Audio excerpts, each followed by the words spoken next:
So let me move on to our next panel, expanding the horizons of market risk and surveillance. This is what happens when you're not comfortable with the technology. So we have, so this is where we are going to deep dive before police comes, what we're going to do, and when should the police come. It's all about the surveillance technology. So the panel will be moderated by none other than Dr. V.R. Narasimhan, Dean and Professor of Practice at NISM. Welcome, sir, who is there with us. Thank you very much for helping us out organize this event. Doctor has 40 years of work experience in financial and capital market in India. He has worked with SEBI, National Security Depository Limited. He has worked with Kotak Bank and NSE. He has played a pivotal role in his previous stint, where he's worked with many market innovations, like whether it is a DMAT, a concept among all issuers and investors in the country, or developing new products and services like National Skills Registry for NASSCOM, biometric best investor registration system, and many more. While working with Kotak Mahindra Bank, he has played multiple roles, including setting up Kotak Mahindra's pension fund company, setting up commodity derivative exchange, as well as a group head for capital market compliance. So he knows this subject very well. He has served NSE as a chief regulatory officer from 2013 to 2018.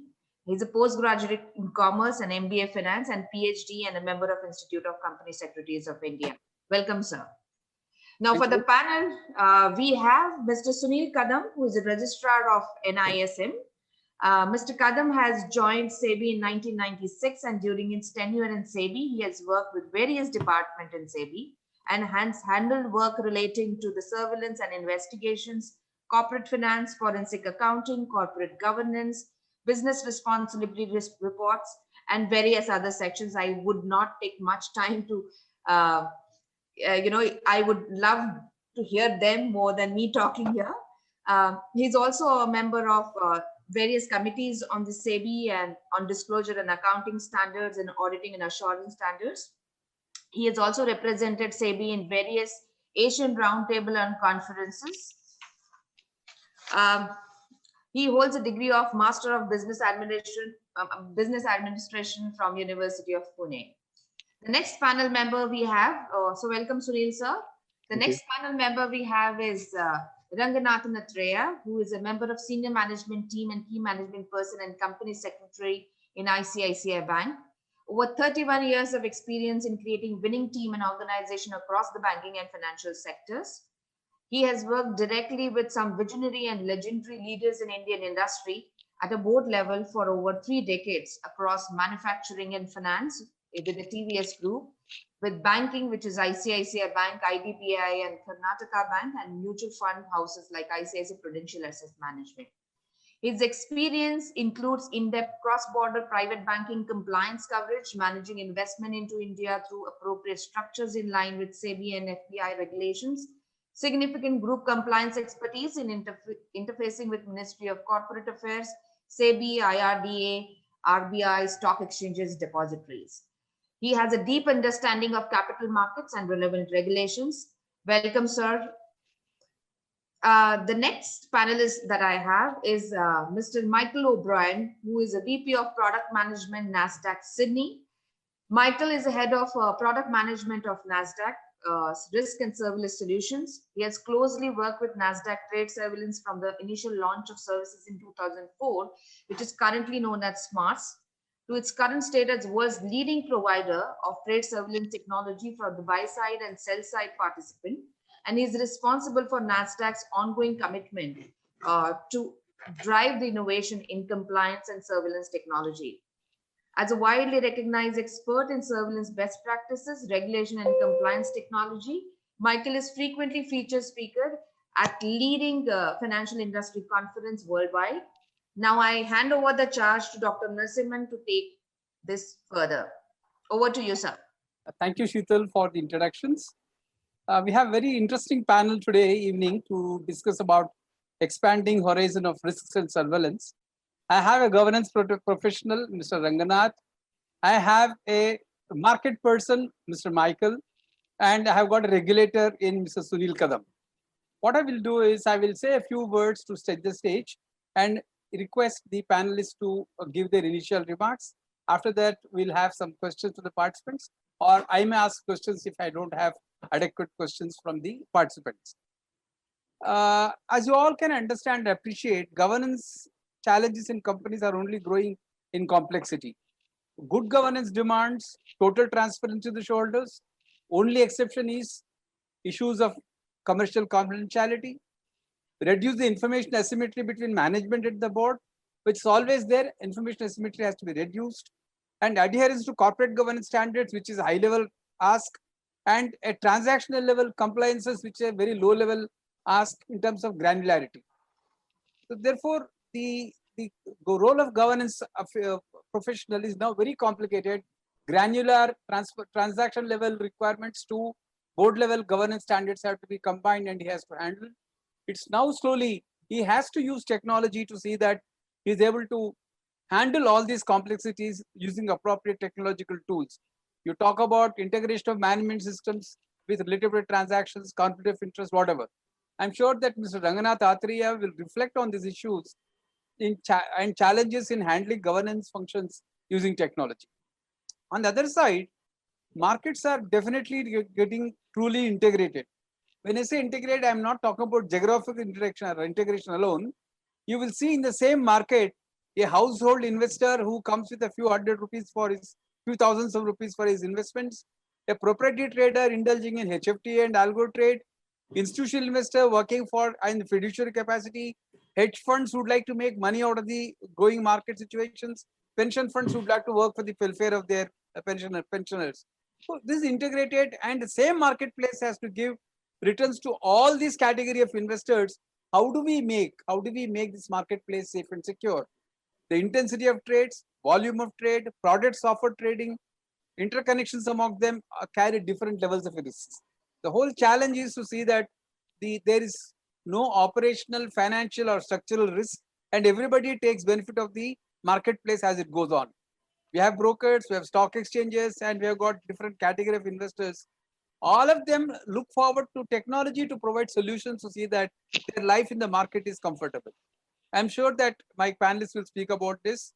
Going forward, the gone are the days when market manipulators were required to be in a single proximity with one another. When I joined SEBI in 1992-93, we were looking at a group of people sitting in a single place to do market manipulations. It's not so now. They're spread all over the world. Gone are the days when the market manipulation done through teasing gullible investors through misleading trades and releasing mischievous price signals. The market data is flowing to the participants real time. They are using programming for trading, and designs of market manipulations are constantly changing. That's a problem there. There should be some role for technology in doing all this. How do we see that this technology helps in making this market a very safe and secure place, and surveillance is ahead of, I mean, it's not like what Nehul said in the last session, that is police arrives even before the crime happens. That's what actually the whole challenge is. So I would now invite the panelists to speak about all these topics one after the other. To start with, I invite Mr. Ranganath Atreya to see how he is using technology in governance. Mr. Ranganath. Hi, good evening to everybody, and I hope all our participants are safe and everyone is keeping well. And I hope and pray that the promised vaccines arrive earlier than anticipated, and that's going to be a big factor. And we have all lived through exceedingly challenging times. And when I reflect on my own organization's experience and that of other equally placed organizations, I'm heartened to note that whenever I reach out to my professional colleagues across the landscape of the index stock companies, one fact starkly comes immediately into focus: the innate resilience of both the organizations and individuals to have been able to immediately adapt themselves and immediately switch over into many modes of solutions, which has seen an unprecedented move towards finding solutions in a very, very agile manner. Normally, an organization which would typically employ a consultant and ask the consultant to provide solution, there was no time for it. There was no opportunity for it. They had to find out their own means. They had to find out their own methods to do that over there. And those organizations which were blessed with deep knowledge of technology have adapted exceedingly well, not to kind of try to put up in a more boastful manner. But luckily for us, in our institution, we began the digital journey well ahead of time. And the intention was not to look at any disruption event the way in which we have gone through, but we were well placed because even as early as 2 years ago, we started our own innovation labs. We started integrating a lot of our data into data analytics and data mining, established the protocols internally as well, made people sensitive about how data mining, data analysis forms part of not just exotic research reports, but part of everyday workflows. So much so that this proved to be an exceedingly important investment to make when we went through this pandemic period. So what it resulted in is that we were seamlessly able to quickly move into areas such as KYC, moving into areas such as signature, moving into areas such as processes such as account opening in a very rapid manner. And it is remarkable to see that the business volumes of the organization have, in fact, tripled as the trust and confidence of the public has come pouring in, looking at the confidence with which the bank has been able to transition itself.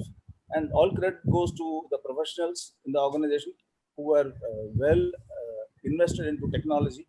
I think the key learning here, if I can put across, is having a robust internal technology structure is not just a competitive advantage, but is a mandate for survival in the days ahead. It is a mandate for survival in the years ahead. How an organization may thrive or even survive depends upon its capability to deploy technology in the fastest manner possible, keeping in mind the regulatory requirement as well. Because whatever we were able to do, in fact, during this period, we raised a huge capital issue as well. The remarkable thing about that was not a single piece of paper was printed. Nobody applied a signature on a piece of paper. Everything moved into a digital signature mode. And here I must absolutely compliment the Indian regulatory framework, including the Reserve Bank of India and Securities Exchange Board of India, and of course the stock exchanges and depositories. The amount of collaboration that they extended in every manner possible, I think that's one of the remarkable learnings that we must go into. So when we talk about the subject matter of governance, governance is both inside out and outside in. That's very important for us to recognize over there. So you have to look at the inside out perspective of governance as well as the outside in perspective over there.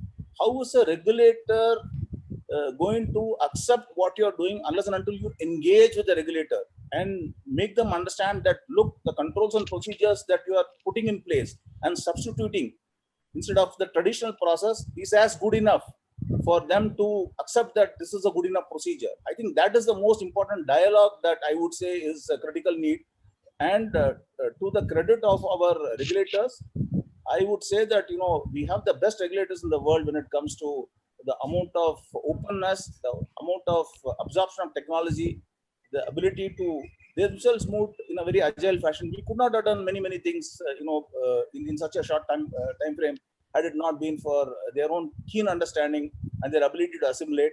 And we have, I would say that, these are models which we should, continue to therefore take forward. And the learning has been that, the learning first is trust and communicate to the regulators dynamically in an environment like this. That's the first learning over there. Open up and explain, what are the challenge points and where are the soft spots. Get their buy-in when you're making a change in your procedures from what would have otherwise normally been a procedure you would have adopted over there. It's not possible for us to go and physically submit a document anymore. We will have to, use a scanned image. And if they say that, look, they need an authentication, then you have to necessarily have it digitally authenticated. So getting your whole framework of both the internal officials of the organization and the external regulatory framework and their officials also aligned over there is one of the most important needs, I would say. And I would say that therefore, these learnings that we have developed over there, we are very happy to collaborate and put them up in a public domain for all to therefore, get the benefit of. If at all the pandemic has taught us something, it has taught us that there's an increased need for us to collaborate in a what I would say symbiotic manner and achieve results which are going to be win-win for everybody. And therefore, it has taught us that we are all mortals, agnostic to your economic status, agnostic to your education, agnostic to your economic status, whatever it is over there. It is a great leveler. So the aspect of humility, the aspect of respect, the aspect of collaboration, I think these are the highlights from a perspective of importance of strengthening the foundations of governance between the entities and the regulators that we must further work upon and cement and strengthen using the learnings out of this period is what I would say. I do not definitely, I never don't, I never want to go back to another manual filing the regulator after this period is over, definitely. So, that would be a, two steps backwards. So that's something that we should be wary of, because there is always a temptation to try to adopt, the 1960 model again, because it was once prescribed over there. So I think some of the things that we have moved ahead on, we should move further ahead on and never want to go back. We've had an experience in India where we have all held virtual shareholder meetings. I can say that, the amount of participation that it brought in from all the corners of India and well-regulated companies ran them very well. And the feedback has been exceedingly positive from people who have been able to participate over there. Of course, it has also exposed the network issues, etc., and the need for strengthening that. I think those are important learnings for us when we strengthen our, infrastructure as well. When I talk about governance, unless and until you have robust networks in every part of India, some of the, penetration and the permeation of what you may want to do from a central level may not reach that. So the end mile compliance, as we call it over there, is going to be largely determined by the quality of IT infrastructure at the endpoints. We have run our digital villages, in India. Over 1,000 villages in India are digitized now. I am happy to report that, not a single currency note exchange in those villages. They have all benefited. It is an untold story. It is an unwritten story about how those villages have been the beneficiaries of this digital revolution over there. Everybody sends money digitally. If you get a supply of milk, you pay digitally. This looks unbelievable, but in the smallest villages, the penetration of technology, thanks to the mobile phone device, has been a unique experience for us, basically. So when we talk about governance, governance is not just something that is a topic which is relevant at the boardroom of companies alone. Governance means where the rubber meets the road, where your official is interacting with the endpoint customer. What is the level of understanding? What is the level of customer care? What is the level of ethical behavior that she or he displays towards the customer? That level of penetration is something that we need to really work very hard upon. We have tried our models. We find that in the virtual training methodology that we have done, whenever we ran training programs for our people over there, we find that the virtual way, and we put in some software as well to track how many people are actually active in a session, how many people are actually switched on the main screen and then put it on mute. We saw the keystrokes that they are making. We had deliberate question answer sessions at every segment over there to find out how many people are actually answering the questions. We gave them feedback in a nice way, saying that, look, you didn't participate in segments number 135. We got some honest feedback from people also saying that my wife called me from the kitchen and asked me to wash some vessels, so I had to go. So these were some learnings for us also, basically, about how you cope up with it over there. And of course, these are what you can say the new normals that we need to adapt ourselves to.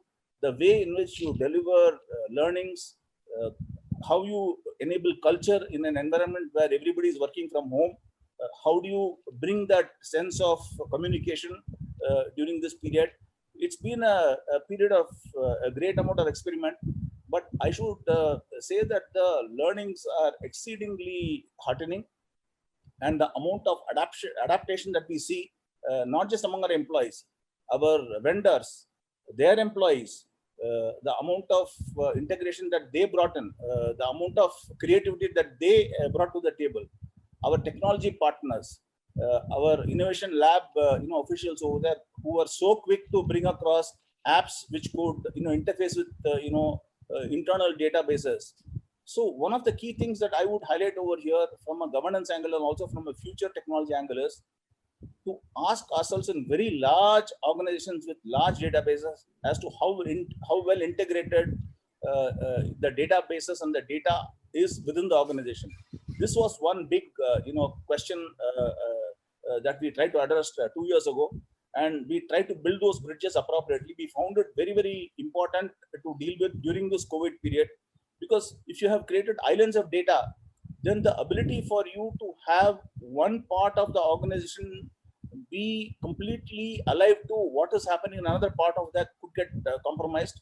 So we have to build a data web internally to the organization, which is visually, I would like to put it across like a spider's web. If you not achieve that objective, if you not achieve that end result over there, then you are at risk of having islands of data which don't talk to each other, and then that may create its own complications and create governance issues over there, like somebody not able to view X percentage of whatever was the repayment of a particular type of product over there, and therefore not being able to mine the credit quality of a particular portfolio. You see, these things are very, very important today in the way in which we work today. So I would put across the view that three things in particular stand out. One is concentrate on your data within the organization.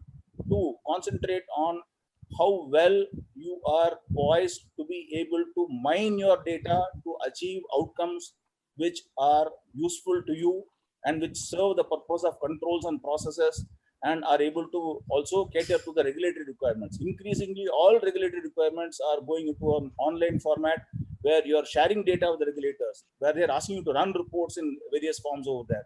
How well your query systems work, how well and robustly you're able to bring intelligent reports and MIS out of the data that you have got is increasingly going to decide and determine how well you are able to meet regulatory questions which may be asked over there. And those organizations which may be found wanting in being able to corroborate data, fact, and evidence may find them being severely penalized by the regulators. Gone are the days when the regulators are willing to give you any benefit of doubt. They just can't. You just have to have hard evidence in what you are able to bring to the table and show to them.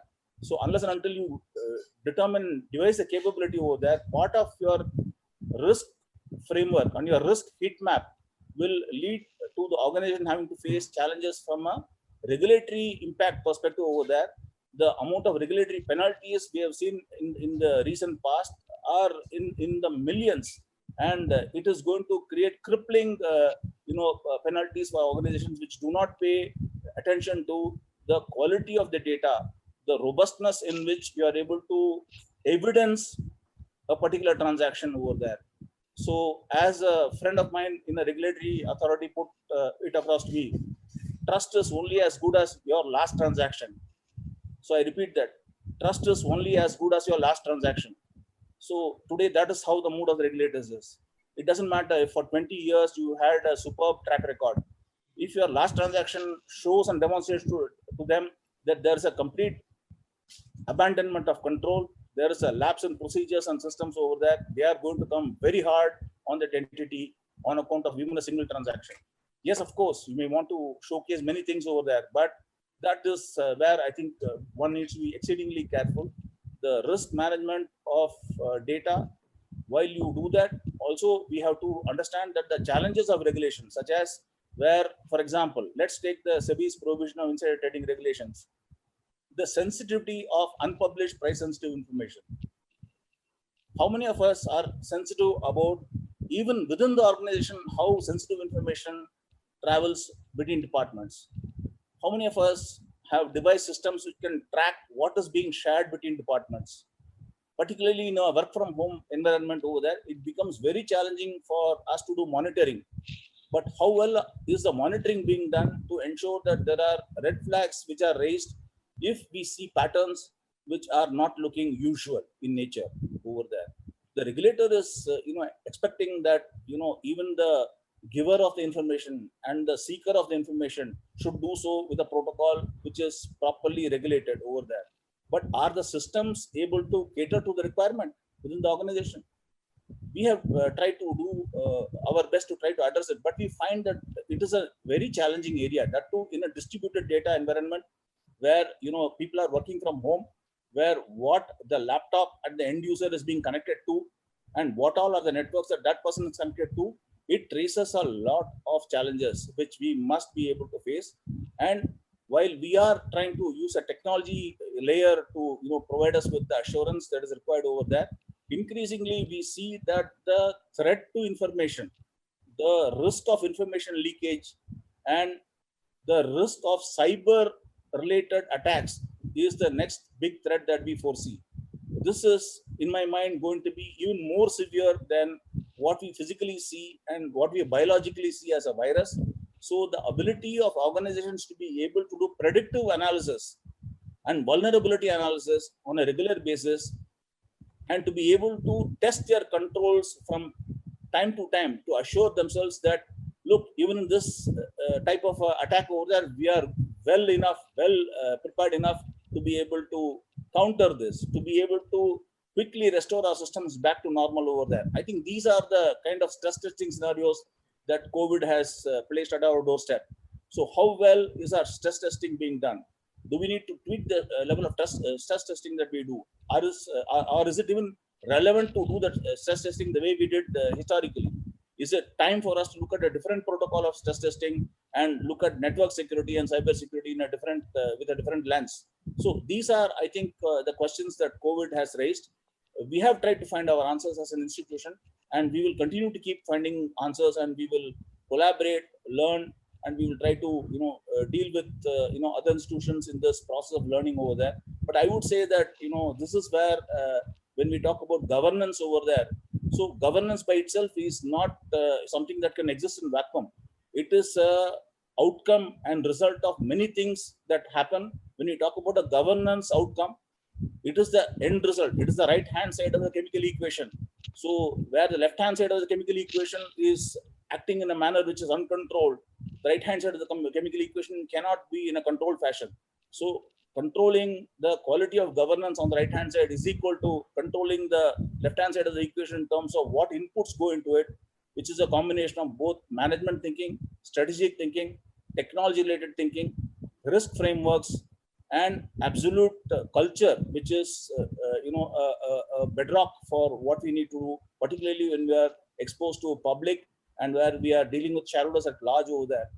So one of the key things that has come out when we look at the COVID period is the explosion in the number of investors. At least we see that in India, and investors have just, the numbers have just gone up.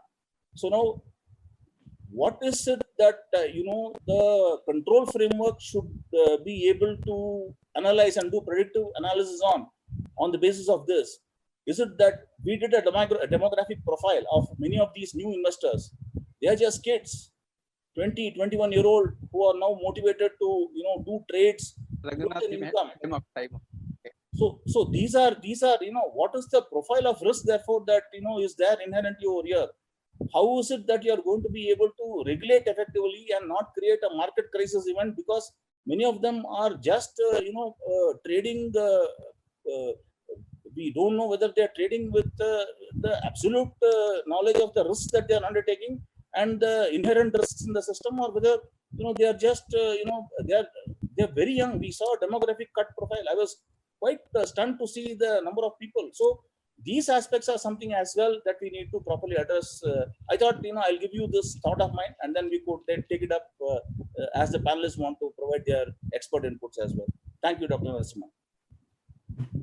Thank you very much, Mr. Ranganath. You have given your experiences and how you have used technology as a governance tool and also aptly describe the challenges that you are foreseeing in the governance area, which is not necessarily only boardroom level, it's across the customer satisfaction, stakeholder satisfaction, and so on and so forth.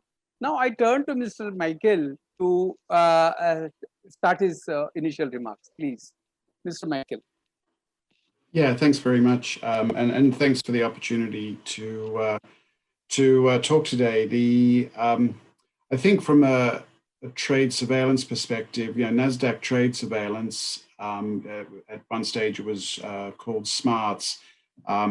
We've been doing trade surveillance as a trade surveillance focused application since around about 2004 for banks and broker dealers.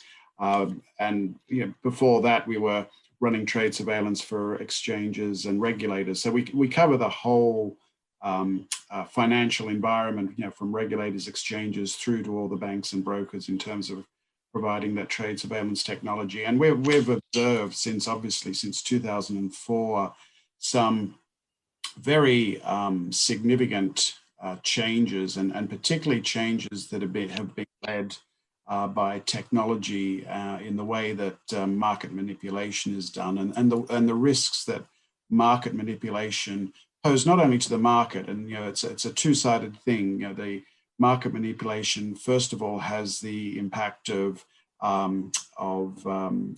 reducing perceptions of the integrity of the market, and markets being seen as fair or not fair, and that's and no exchange or market can afford to have for there to be a perception that the market is not fair and treats particular investors more equally or more fairly than others. There's that side of it, but equally, and I think that we've all observed over particularly the last 5 years, that the regulatory consequences and the financial consequences to a bank or a broker of their traders or their accounts doing the wrong thing can be significant. We have seen multiple $1 million fines, particularly over the last few years for things like spoofing. So the intensity and the focus on market manipulation and the consequences have really significantly increased over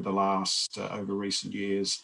One of the big changes, and it was a game changer in many ways, was the advent of algorithmic trading. The ability for machines to trade.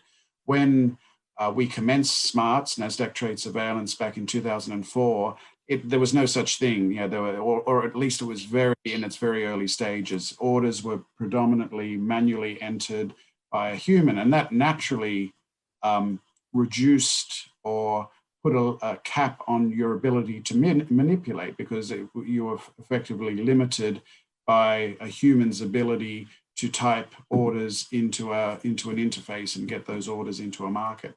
Now, obviously, when algorithms became much more prevalent, which was probably around I'd say 10 to 12 years ago, when we started seeing these coming much more into focus in the banks, immediately that increased the capacity for manipulation, because what it delivers is speed. And if you're thinking about many of the manipulation types, particularly if you're looking at sort of ramping type manipulations, and particularly spoofing. And so many of you may have heard of this type of manipulation called spoofing or layering, and which is all about putting orders into the order book, typically within a very short period of time, to send misleading signals. So that if you're actually a seller, you may sort of put a significant pressure on the order book on the bid side in order to send misleading signals to the market, so that you can take advantage of that and trade on the other side. And the advent of technology and the advent of speed have substantially increased the ability for a person who wants to do the wrong thing to do that, because they can now literally push thousands of orders a second, not only into a single market, they can be doing this across markets. So many of the manipulations we see are across venues where a security or a futures contract might be listed in multiple locations, or maybe the contracts are related, or maybe they're derivatives of each other. So previously that would have been physically impossible for a human to be sort of manually putting orders because time is of the essence. But now with the ability for the algorithm, for the machine to be pushing orders out at that rate, the complexity of manipulation has increased substantially, and we are seeing the effect of that in some of the more well-known spoofing cases recently. If you think about insider trading, which I guess is probably the most well-known form of market abuse, think about how information is disseminated now. When we were starting NASDAQ trade surveillance, when it was smarts, really there was only one, there was obviously the internet, and there were chat sites and so on, but essentially news, corporate news, there was effectively one channel by which that was disseminated, and typically it was down, that came from the company down through the news wire, got picked up by news agencies, then maybe got picked up by a number of websites. But think now around how information is disseminated, and typically that information is not going through the formal channels. We're seeing information around companies, corporate releases coming out on social media platforms like Twitter and Facebook. So the ability to control information, particularly price-sensitive information, is much more difficult. So from a regulator's point of view, and from a bank's point of view, where they're trying to monitor for potential insider trading, if they're trying to monitor internally for front running, there's with banks and brokers, you have information, price-sensitive information, often coming into your business, because of corporate actions that you may be involved in. So how do you control that information when there are so many channels around, whether it be social media, whether it be instant messaging, all of the different electronic communications and video channels? So how do you control that information, and how do you detect then when someone is taking advantage of that information, maybe abusing their position with access to that information internally and trading to profit on that? So this surge in different technologies over the last, I would say particularly over the last 5 to 10 years, one has made market abuse much more, different forms of market abuse much more easier to perpetrate. But then I think the flip side, what goes with that is that, as that technology has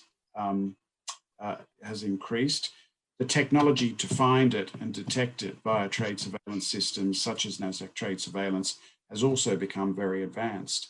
And it's no coincidence that, over the last 5 years, we are seeing regulators pursue prosecutions of very sophisticated types of spoofing, and often, getting to that point of being able to prosecute within a very short period of time.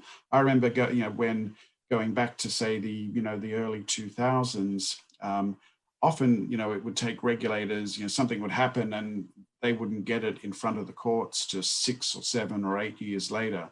And often, when that happens, it loses its impact because it's, it happened so long ago. But what we're seeing now is regulators are getting things to the courts much more quickly. They're able to discover and explain very sophisticated forms of manipulation. And the reason they're able to do that is because they also have this new technology. They have technology such like the one that NASDAQ provides, which can look at trading and using different algorithms, different alerts, different ways to visualize the data, you can uncover these patterns, because every type of manipulation leaves what we call its signature. There's a signature of spoofing that you can identify, that you can visualize. So I think it's always a two-sided thing. Sure, technology has made it, given more opportunities for people who want to do the wrong thing to do market abuse, but the flip side is technology also puts the tools in your hands, if you work in surveillance or compliance, to find those things and to protect your firm, your bank, your brokerage from the regulatory and financial risks that might come from that. I think the so as you know, so with the regulators, they've got much better technology in their hands, and I think the regulators are taking a more collaborative approach with the market, but certainly they're exercising a lot more focus and scrutiny. I think they're more willing to give some guidance as to what banks and brokers and participants need to be monitoring and what to look for. So whereas going back 10, 20 years, maybe regulators didn't come out so much to give that guidance about what to look for. So I think we are seeing that much more in different geographies and different jurisdictions. And I think the regulators are opening their eyes and their minds too to the new technologies that are available to detect market abuse. So when you look at things like artificial intelligence and machine learning, we are definitely, whilst there are, I guess some reservations around how you can keep tabs and how you can keep an auditable, track of what the machine is identifying and what it's not identifying, and how you can make it verifiable and auditable, the decisions that the machine is making when you're looking at an artificial intelligence. I think many regulators are seeing it as inevitable that the place of detecting market abuse is inevitably going to involve machine learning and artificial intelligence, and they're now understanding that, and they're sort of acknowledging that, but they're wanting to make sure that as we go down that road, that there are the checks and balances in place to make sure that that the machine is accountable, and that the firm using that AI is accountable as to the decisions that are being made by the artificial intelligence or the machine learning type technology. So that's a really interesting approach, and I think we're also seeing the use of sort of deep analytics. We're increasingly seeing the use of behavioral science, particularly in the case of NASDAQ trade surveillance, where we have a number of behavioral scientists within our business, and that's all about trying to understand how people make decisions, and how people make decisions in particular environments. How do they make a decision to inside a trade? What are the signals that they leave behind? What are the behaviors, and so on. So we can track those, and particularly because of trading technology, we capture every keystroke. So we can create a very rich profile of trading behavior. How does a trader normally trade? What do they normally trade? Are they normally aggressive? Are they normally passive? How many times do they cancel orders? What asset classes do they trade? And so once you create a profile of what's normal using that type of behavioral analytics, then you can start to identify where that behavior changes. Okay, so normally they're very passive, but now they're crossing the book. They're sort of bidding through the offer. Normally they don't cancel orders. Now 95% of their orders are being sort of canceled before trading. So those types of behavioral signals are really powerful and really useful in the detection phase that is at the core of surveillance, and it's very much why NASDAQ is looking at how we've got a package of 70 to 80 different alerts which cover all types of different market abuses and so on, and they're at the core of what we do. But we are looking at how can we use AI, how can we use behavioral analytics and behavioral sciences as another way to identify where someone may be doing the wrong thing. So I think, just conscious of time. So I think, there's some of the key changes, and probably the other big one is around OTC trading. And I think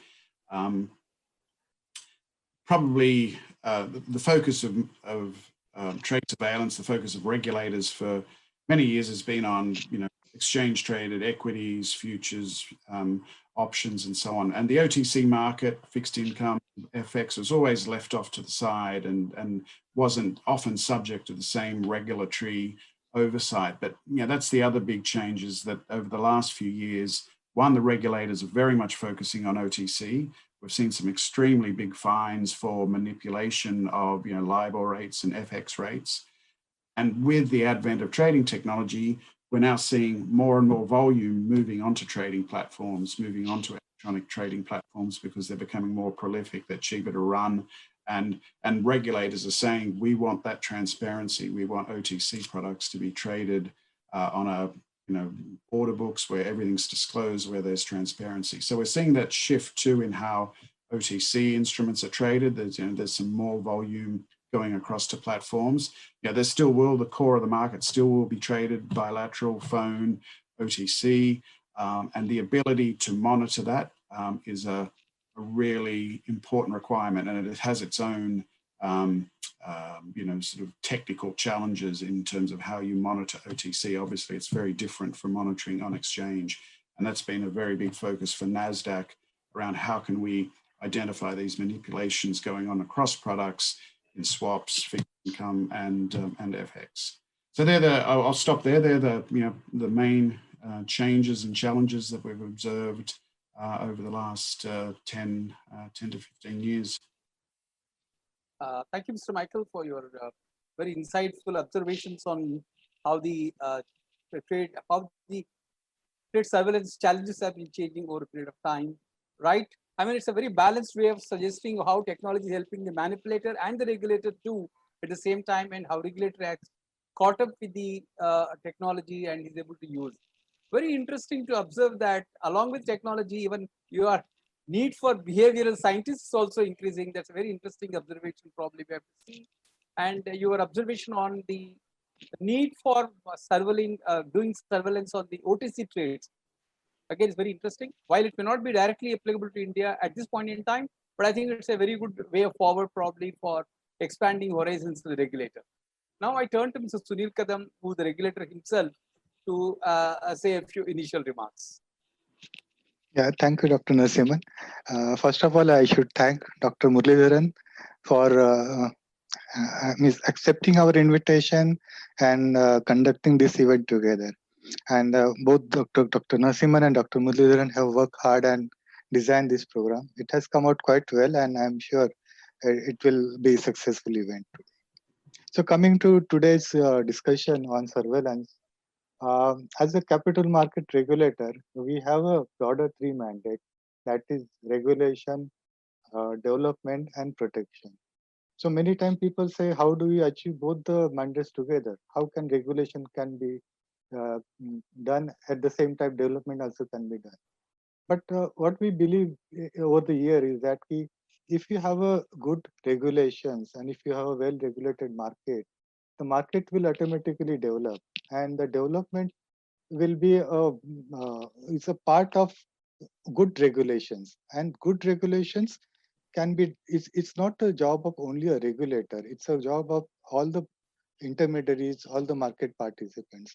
And therefore there are expectations that key regulations, while regulator is doing their job as a regulator, there is a need to do lot more regulations by the intermediaries also.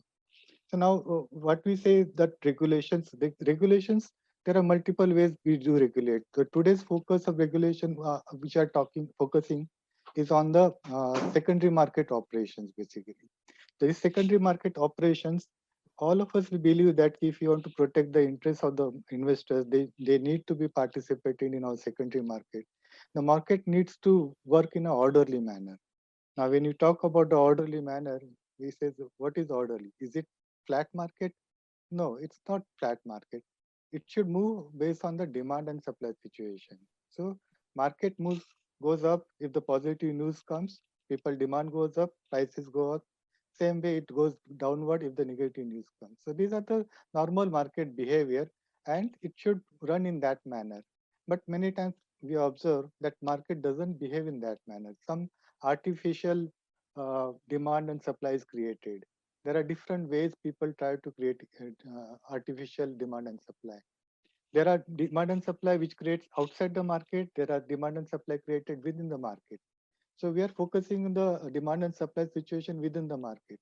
So lot many trades happen on the exchanges. They themselves create another inducing practices so that investors come to trade in that market, or they buy or sell based on those induced trades actually. So those are the areas where the surveillance is the key activity which regulators carries out. So as a surveillance activity, SEBI is doing it since quite a long time. In fact, the background is that when the 2001 major crisis happened in Calcutta Stock Exchanges, and that exchange in fact collapsed. And then Joint Parliamentary Committee was set up, which has mandated that we can't depend externally on the exchanges. As a regulator, you also need to have some system of monitoring. Then as a regulator, then we thought over it, we did a lot of research. And in those days, technology was new, and not many products were available, but still, I think the smarts product was available at that point of time. And then India adopted that product. And initially we started surveillance with that product from 2006 onwards. And over the period, we found that the smart product is good, but it has got some limitations. So it doesn't have the features of pattern analysis and other analysis. So therefore, we have gone further and develop our own in-house product that is data warehousing and business intelligence product. So DWBIS. So this system we have developed with the help of local software developer, and this system has the capacity to do lot many analysis, pattern analysis at the script level, at the broker level, at the client level also. And with this analysis, we are able to collect the evidences. So evidences is important because isolation trades, if you go to the court of law and say this is a manipulation, that doesn't work there. So we need to have a lot of pattern analysis, and this software helps us to do a lot of pattern analysis, and we come to some conclusion and evidences to show the court that there is a case and we need to go further in this matter. So that is one what we are doing as a regulator. But beside that, stock exchanges as a first level regulator are also doing lot many surveillance activities. As a regulator, we look at the overall market of multiple exchanges, multiple clients, dealing with multiple brokers. But exchanges level, they deal with their own exchanges and their own trading platform. Their role basically focus more on the risk management as well as surveillance also. So they are doing their good job. But over the period, what we felt is that what exchanges, what regulators doing may not be adequate. There is a need to have a more surveillance activity at the entry level. That is the intermediary level. So intermediaries also need to develop their surveillance capacity. Now, a few years back, we had visited the regulators of Singapore and Hong Kong exchanges. So those exchanges, there the market structure is slightly different than India because there are big brokers are there and institution clients are there. So these brokers themselves have lot of surveillance activities, which in fact regulators doesn't do it. And the surveillance responsibility is more at the intermediary level than at the regulator level. So that is a different learning from us we found. If the surveillance system is developed at the intermediary level, at the entry level, there would be lot of filtering will happen and the market cleanliness will happen. So what we expect is that going forward, the intermediaries should develop their product. As in earlier panel, we have seen in India, technology is not that difficulty. And with the help of technology, they need to filter lot many activities which their clients are doing and see that the market is fair and transparent. With the help of the intermediaries surveillance, with the help of exchange surveillance and overall the monitoring of the regulators, I hope the market systems will further improve. It's not possible that we avoid all the manipulations, but still, yeah, we will have a better equipped to deal with all the manipulations and deal with those systems. So my thought for today is that basically we need to encourage intermediaries to develop their surveillance activity, use more of technology. Obviously, in Indian markets also, the number of transactions volumes are going up substantially, and it's not possible to manually do the surveillance activity. So they need to use the technology. Technology is available, like Smart's product, which was earlier providing softwares to various intermediaries across the globe, is now, I think, is taken over by NASD, and I think NASD is also providing software for the broker level surveillances.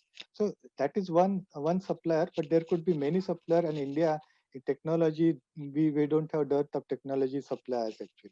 So it's not that difficult for us to adopt new surveillance method and go for the surveillance activities at the intermediary level. So basically, this is what my initial thought for today's discussion, and we can discuss further as we go further. Thank you, Mr. Sunil. I think you brought out the regulator's dilemma between regulation and development, and the way you said that better regulation will automatically contribute to development is a lovely idea. And another important point that you made is about the surveillance at the entry level. Surveillance at the entry level, I think, is a very important point to be noted. We hope that technology will strengthen the hands of the brokers to be able to do the surveillance at the interest level. I have a few questions for the audience. I would like to ask one question to Mr. Michael. What it says is that you mentioned about some 70, 80 alerts. Is there any way in which we can understand what could be these alerts? Is a question to you from audience. Can you please answer this?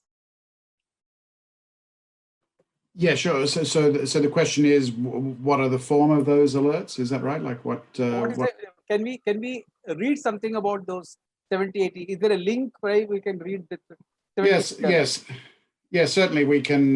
Yeah, for anyone who's interested, yeah, we can follow up and provide them with documentation of the types of scenarios that we cover, the types of alerts. Yeah, that we can certainly do that. Yeah, probably we will come back to you and request you on a mail offline. Yeah. One more question that comes to you is that can you throw some light on how capital market products and technology are evolving and how technology can help market participants manage the associated regulatory risk? If you can be brief because of the interest in time, please. Yeah, so I think a well-targeted detection program, surveillance program, which focuses on the key risk. And the first thing you need to do is to understand your business and the type of trading, because certain risks may apply to certain types of business and certain types of trading. Other business types, it's a different type of risk. So you need to understand your business, and from that, what are the trading risks and the regulatory risks that are posed to you, and then to put in place not only the surveillance technology and the alerts, but very importantly, regulators that expect to see good processes internally around how you monitor those alerts, how you look into them, how you set your alert parameters. So more and more regulators are expecting to see that you are applying sound decisions, and you have good processes to not only receive alert, but then to follow it through, to examine it, to investigate it, and to refer it on if it gets to a particular escalation point. That's excellent. Thank you very much, Mr. Michael. Now I'll turn to Mr. Ranganath. Can you speak about the specific tools that you're using in your governance, technology tools that you're using in your governance? Kindly be brief because director are already there for next speaking. Yeah. So most of the technology tools that we have developed in the bank is a result of our having our own tech lab which has been attached with the bank. So we have now possibly evolved into a technology company which incidentally does banking. Is how I would portray very interesting. Very interesting. We are a technology company which accidentally is into banking. So what has our own journey has taught us that evolving your own technology tools by building your own code gives you a great deal of comfort, and most of the software that we have deployed is proprietary in nature. What we've done is that we have not tried to build a huge IT company. We have tried to find out from the immediate marketplace collaborators who would work with us. So I think that is the evolving model. So as a large ship of a bank, it is impossible for us to be as agile as a sports car. So rather than try to build another racing track, etc., we quickly get on the guy who's a Michael Schumacher equivalent over there, who is able to bring that learning and collaborate with our teams and bring his own 3-4 guys. We've created the enabling framework in our idea lab to build such structures, and that's our great learning, that the ability to turn agile is critical for us. So most of the solutions we've developed are actually in-house. We've realized that they work very well, and they are quite let's say intuitive in nature, and once you own the code, making changes over there becomes very easy for you. Otherwise you are at the mercy of the software provider, who normally charges a usurious fee for any change and whatever. We've realized over the period of years that yes, the initial hard work is to be done, but in the long run it gives you the flexibility and the comfort to scale and build your model the way you want to. That's our learning, sir. Excellent, excellent. I mean, ICICI Bank also is doing banking, and it's more a technology company. It's a very interesting observation. And agility is built through collaborative efforts is again important lesson to learn in this process. Mr. Sunil, if we can briefly spend a minute or two in how technology can help in preventing market manipulation. Of course, detection post manipulation is one part, but how can you help prevent manipulations in the market? I think that you could throw some light on that, please. Yes, actually, I'll not give detail, but one specific instance I will give. Earlier, as a capital market regulator, there were requirement कि every insider trading and SST regulation, for every change in the shareholding beyond certain prescribed limit, you need to disclosed to the market and stock exchanges. So this was quite a problem for us, because lot many failures used to happen, and violations used to happen, and we used to take lot many adjudication initial actions on all these violations. So we have realized that it is not a fair thing to do it, because we have lot of data, we have use of technology. Why don't you generate report based on the system and displays in the market? Ultimately, what the investor want, or any informed investor want, is the information to deal in the securities market. So if that information is available, why do you mandate the individuals and corporates or directors to disclose that information? So thus, this is a way to basically use technology and prevent the violations happen, rather than information is disclosed to the market. And then similarly, in the intermediaries or brokers level also, they can have lot many alerts within themselves. So any high alerts, any pattern, if they quickly contact their clients and ask the questions, probably these things which are percolated into violations can be stopped. Basically, there are a lot many things the broker level also can be done. The key takeaway I see from the talk that all the three experts have said, Ranganath was talking about collaborative approach, Mr. Michael was talking about collaborative approach, and Mr. Sunilkath was also talking about collaboration between regulator and the broker using technology as a bridge is an excellent takeaway for us. I had a very interesting and a very educative session with you all the people. On behalf of NISM and NSC, I thank each of the panel members for taking their time and sparing their time. Special thanks to Mr. Michael, because I think it's fairly deep into the night or 11 o'clock. And thanks for sparing your time and sparing your efforts for this. Ranganath, I mean, I'm grateful to you, because one request, I think you have obliged and you have come onto the dais to speak of sharing our thoughts about how to use technology in governance. And Mr. Sunil, of course, is my colleague and has been helpful in designing this and executing this seminar. Thank you very much. Thanks once and all. Thank you. Thank you. Hand And over to Sheila. I will Uh, only I will say take Sheetal- over. Yeah. quick Yeah. line to it, Dr. Narasimhan, by saying that we should all transform ourselves into learning organizations. The minute we do that, I think that is the most important ask of the hour, to transform ourselves into learning organizations. Thank you so much for the opportunity. And Thank stay you. safe, Yeah. everybody. Thank you. Thank you very much. Thank you. Thank you. Thank you, Dr. Narasimhan. Thank you all the panel members for your wonderful views on expanding the horizon of markets, risk and surveillance. Thank you so much.